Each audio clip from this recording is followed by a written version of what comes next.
they send up, if you're honest about it, you'll notice that they don't go straight up. All their rockets start a parabolic curve, they start to arc over, and the ones they claim are successful are the ones that go out of view before they come all the way back down. And if anybody asks, why do they always curve over like that? They just say that they're going around the curvature of the ball Earth, and they'll reach escape velocity soon, and at some point they'll just pop right out of the gravity, and then they'll be floating, which is another problem, because if you were in a vacuum and you were using rocket thrusters or anything to thrust yourself forward, you wouldn't go forward or in any direction you wanted to. You just spin wildly out of control like a gyroscope in 360 degrees in 3 dimensions, spinning wildly. You don't go anywhere that way. So the whole idea of space travel is a big joke. It's all science fiction.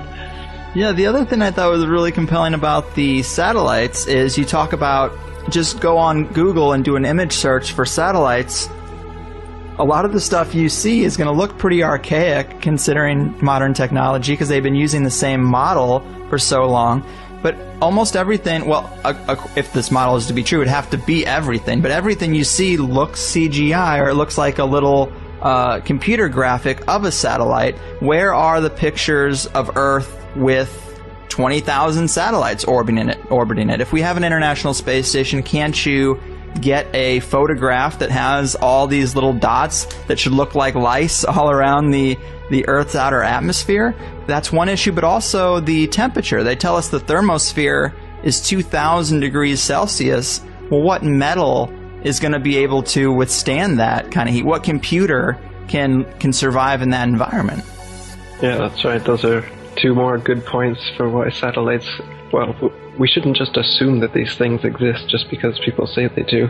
If you want to be scientific and you want to be a real skeptic, you want to be a critical thinker, then you should only accept things that you can verify with your senses and with evidence yourself. So, people think it's crazy to believe that satellites don't exist.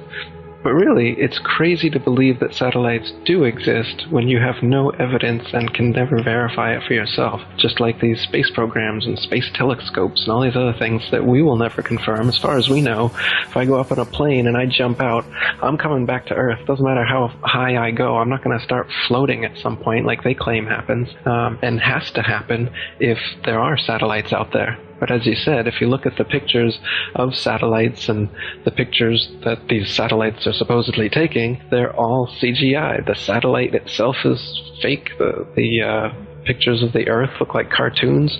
They claim almost all of them are composites, which is their word. They say that they receive ribbons of imagery